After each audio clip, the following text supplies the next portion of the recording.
Ceci est un livre audio autogénéré par Google. Collection Antidote S. Dirigée par Chantal Selva.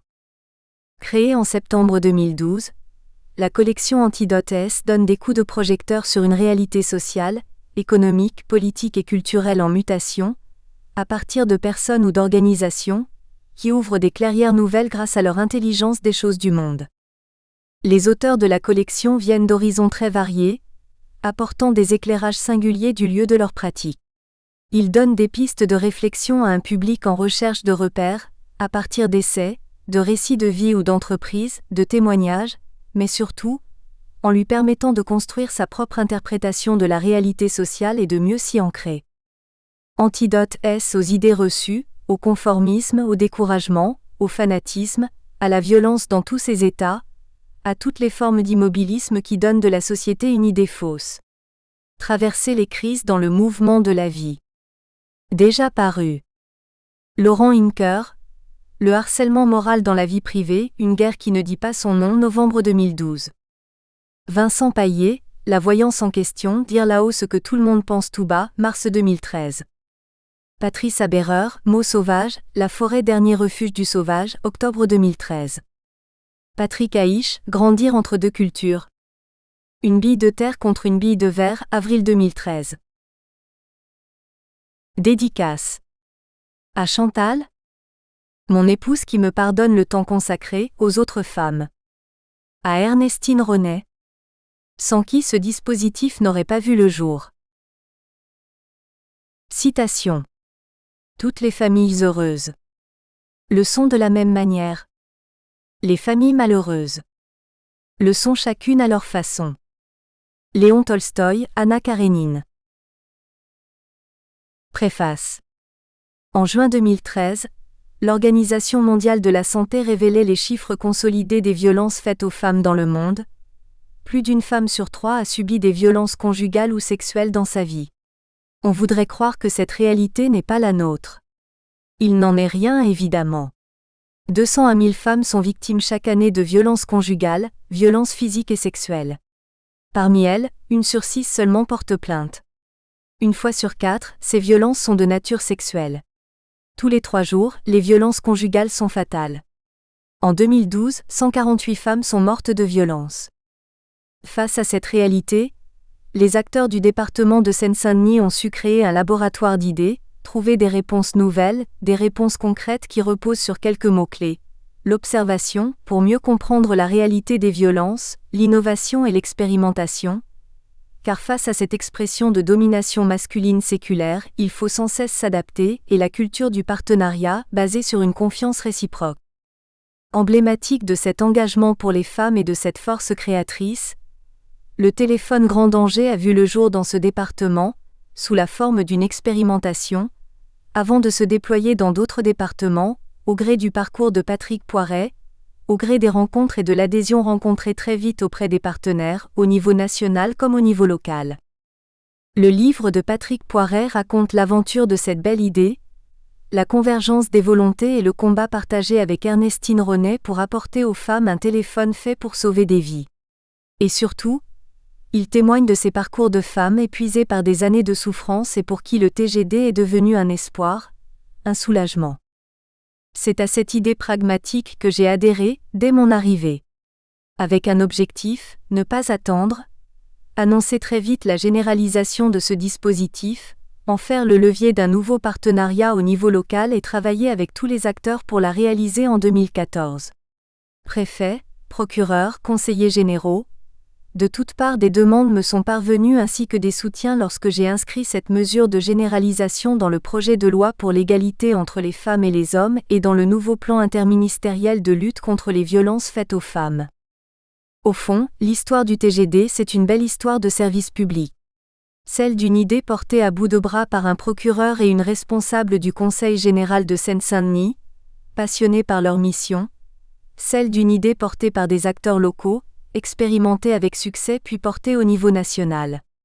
Une idée qui m'a convaincue, et que je vais m'employer à prolonger désormais en m'appuyant toujours sur les acteurs de terrain qui ont fait sa réussite.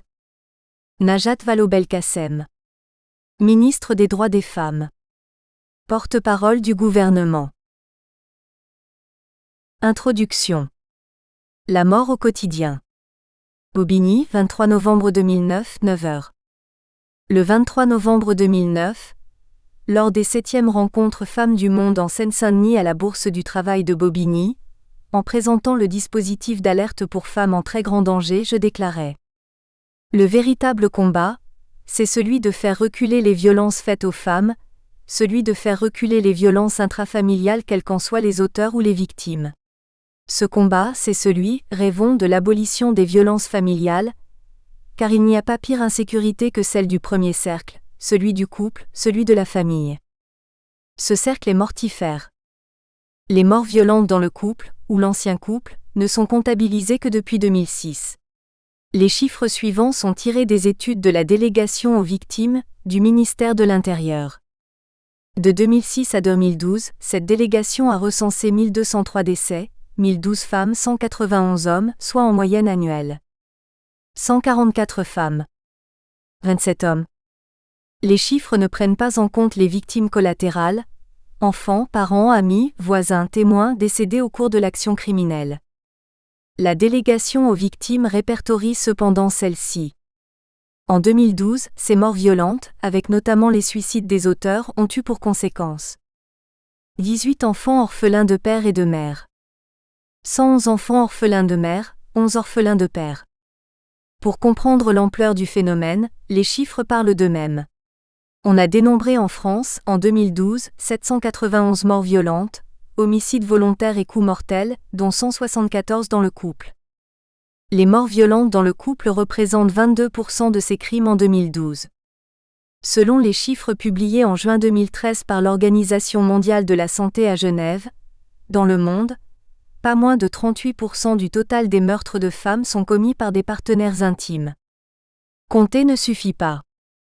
Souvenons-nous de la formule du procureur général Burgelin, président de la commission Santé, Justice et Dangerosité, qui dans l'introduction de son rapport décrivait une société de plus en plus avide de sécurité et qui, par refus de l'aléa ou du risque, se caractérise par la recherche constante d'un coupable, personne physique ou institution, susceptible d'endosser la responsabilité des faits commis. La société ou l'opinion publique, à défaut de nous juger, est légitime à nous interroger: qu'avez-vous fait? Agir donc. Que faire pour limiter les risques? Mais la prévention de la délinquance ou la prévention du passage à l'acte homicide dans le cercle familial est un exercice difficile. Il fallait imaginer un dispositif destiné tout à la fois à empêcher le passage à l'acte, à porter secours en cas de passage à l'acte, à sécuriser les femmes et les enfants, en très grand danger. C'est l'histoire de ce dispositif, né en Seine-Saint-Denis, que je me propose de raconter, à travers le journal obstiné d'un procureur et de ses partenaires qui rêvaient de sauver les femmes en danger de mort, qui se battent au quotidien pour que les femmes ne subissent plus ces violences indignes de notre humanité. Première partie, l'épopée du téléphone de grand danger. 1. Tout a commencé. Le 8 mars 2005, à Bobigny. Bourse du Travail. Nommé en septembre 2004 dans les fonctions de procureur de la République adjoint au tribunal de grande instance de Bobigny, je suis chargé par le procureur des services économiques et financiers, civils, des mineurs et de l'exécution des peines mais aussi des relations partenariales, élus, politique judiciaire de la ville, association. C'est à ce titre que je rencontre Madame Ernestine Ronet, responsable de l'Observatoire départemental des violences envers les femmes créé en 2002 par le Conseil général de Seine-Saint-Denis. L'Observatoire départemental des violences envers les femmes.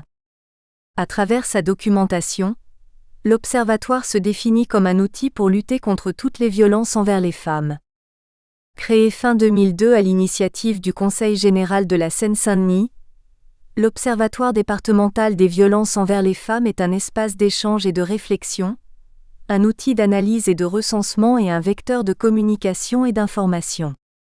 Premier de ce genre en France, il a pour vocation de favoriser le travail en commun de tous ses partenaires, de rendre visible le phénomène des violences faites aux femmes afin de mieux les faire reculer et de proposer des outils pour transformer la réalité. L'Observatoire développe également une forte dimension internationale, car pour faire progresser les droits et libertés des femmes, il faut une connaissance mutuelle des luttes, des succès et aussi des obstacles rencontrés. L'organisation de l'Observatoire. Structure partenariale.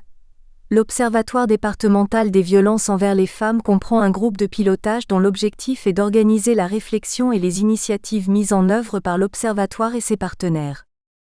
Les services départementaux. Direction de la prévention et de l'action sociale. Direction de l'enfance et de la famille. Direction de la jeunesse. Direction de l'aménagement et du développement. Direction de la culture, du patrimoine, du sport et des loisirs. Direction de la communication. Direction des collèges et des actions pour la formation. Direction du personnel. Direction des affaires européennes internationales et de la culture de la paix. Les services de l'État en Seine-Saint-Denis. Délégation départementale aux droits des femmes et à l'égalité. Inspection académique du 93. Direction départementale des actions sanitaires et sociales. Direction départementale de la sécurité publique, justice, protection judiciaire de la jeunesse. Des associations de Seine-Saint-Denis. Action Artisticale Amicale du Nid, l'AVFT, le Centre d'information sur les droits des femmes et des familles en Seine-Saint-Denis 93, Femmes solidaires, le GAMS, le Mouvement français pour le planning familial, SOS Femmes 93, Citoyenneté Jeunesse. Des groupes de travail, au nombre de 8, permettent d'associer davantage de partenaires et d'approfondir certains aspects du travail mené. Ils s'organisent autour des thèmes suivants. Les violences faites aux femmes dans le couple. Les violences sexistes et sexuelles au travail. Les enfants victimes des violences conjugales.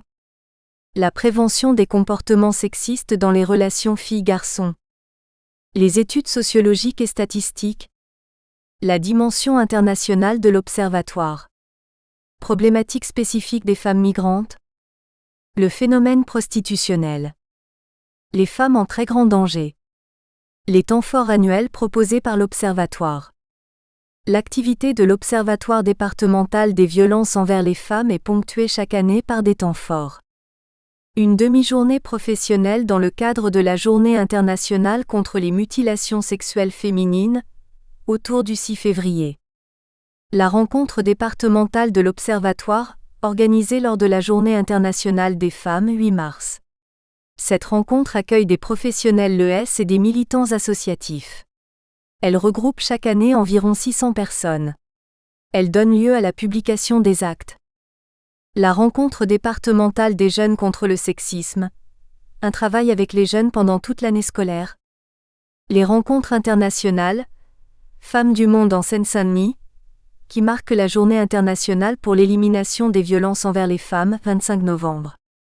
La dimension internationale est extrêmement importante, car elle permet de faire avancer les droits des femmes ici et là-bas.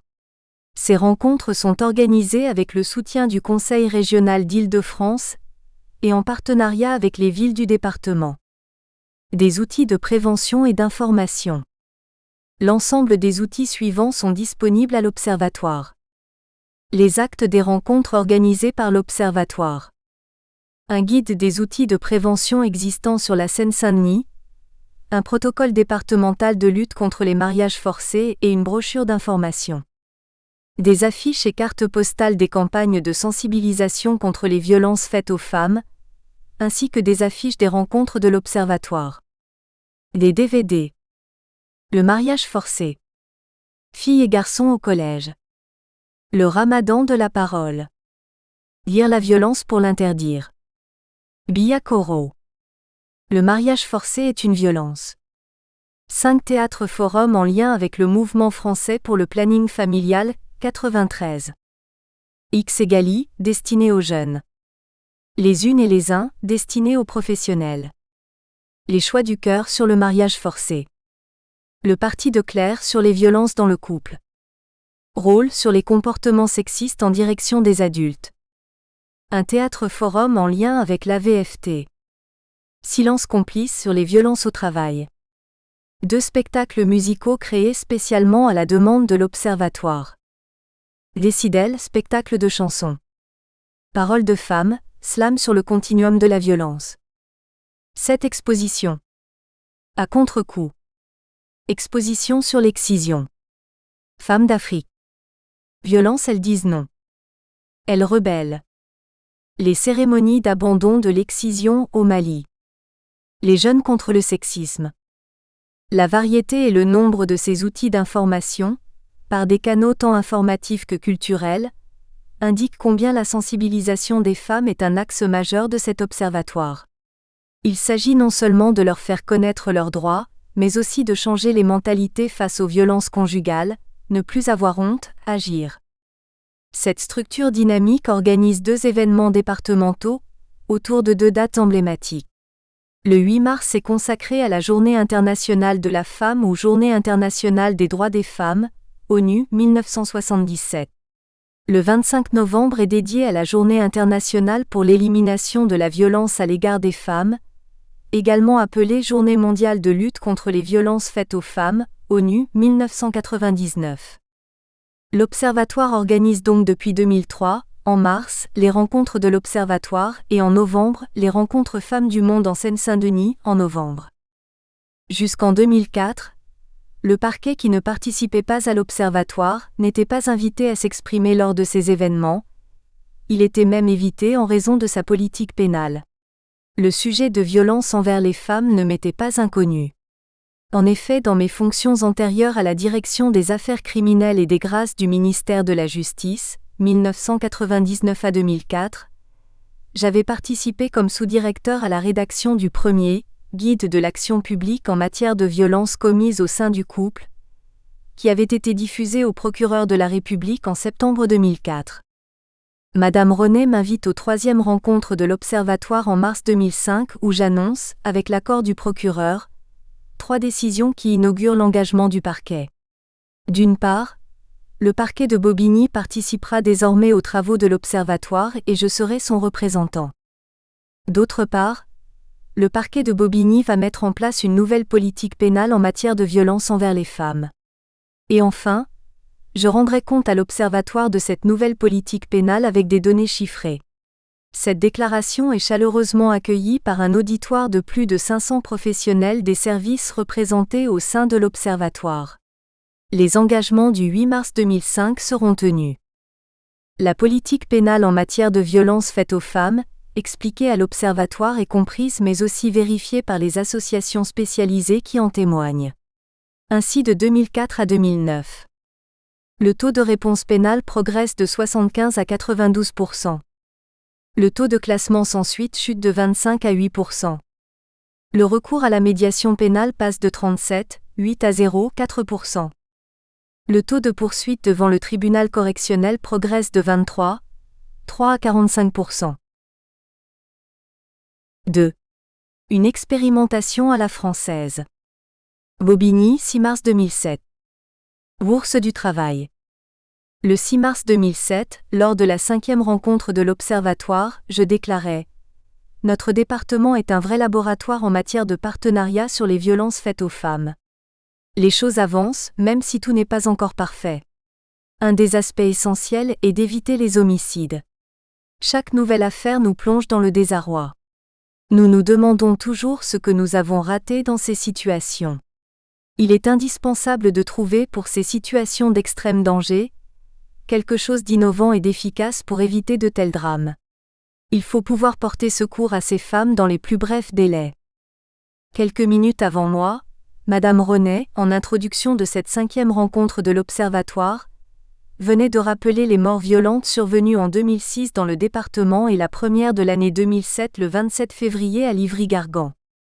Comme à chaque décès, l'Observatoire avait organisé une marche silencieuse, la veille de l'ouverture de la 5e rencontre. Les circonstances de ce décès et plus spécialement la gestion de l'alerte conduisaient l'Observatoire à créer un groupe de travail sur la procédure à mettre en place pour accéder plus rapidement aux services de police. Ainsi, dès avril 2007, un groupe de travail réunissait l'Observatoire, la Direction départementale de la sécurité publique, les services techniques de la Direction centrale de la sécurité publique, ministère de l'Intérieur, le parquet et le Conseil régional d'Île-de-France. Un groupe de travail qui va se révéler très actif. Dans le même temps, Madame René se rendait en Espagne. Nous espérons que vous avez apprécié cet aperçu. Pour continuer à écouter ce livre audio sur Google Play Livres, utilisez le lien dans la description de la vidéo.